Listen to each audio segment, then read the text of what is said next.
سلام دوستان عزیز، الان ترسوری ما امروز میخوایم شیر موز درست کنیم. موز داریم، چاقو، بشقاب و شیر پاستوریزه. شیر داریم ما امروز میخوایم درست کنیم. اول از همه که کار میخوایم بکنید چیکار میکنید؟ پوست موزه رو میکنید، پوست موزه رو میکنید میذارید اینجا، یه من میکنید. حالا بعد پوست موزه کجا میره؟ سطل زباله. یه هم میذاریم اینجا. خب بذار یه موز دیگه هم اضافه کنم کاملا.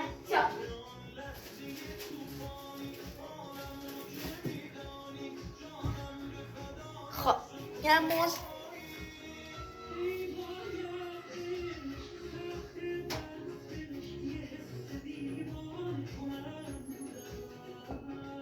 یه هم از موزمون. خب حالا قاچ میکنیم.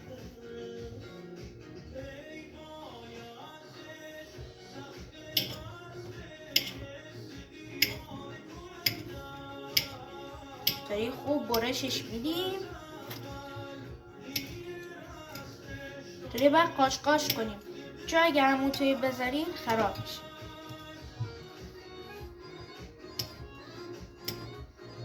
خب این هم موزمون درست شد. یه دونش میخوریم.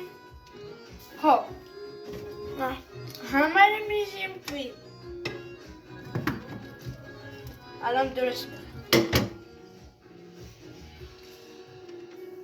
خب حالا شیر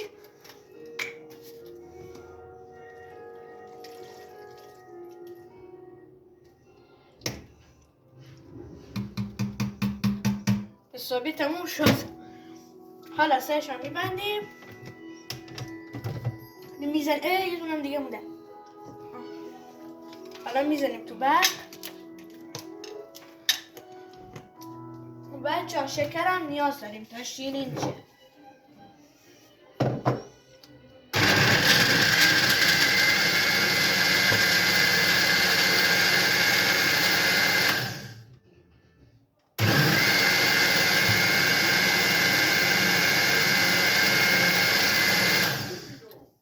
خب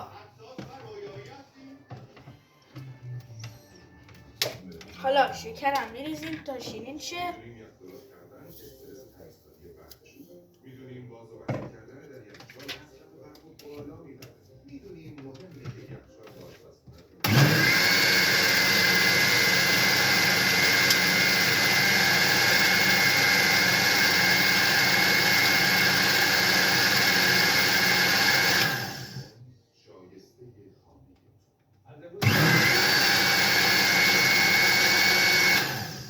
خب این هم از شیر موز.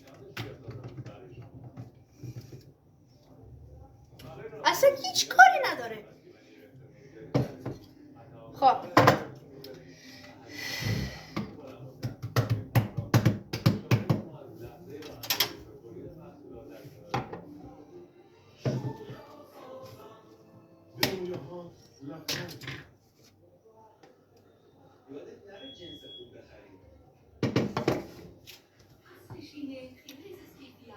وایسا ببینم پودر نارگیل داریم؟ آره داریم.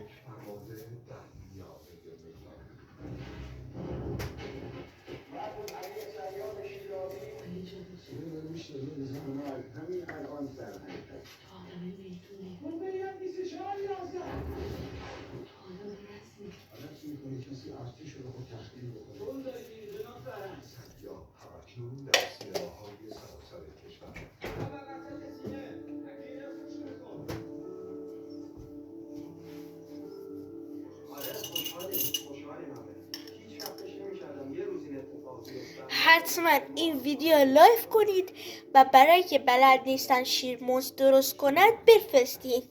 نوشی جان.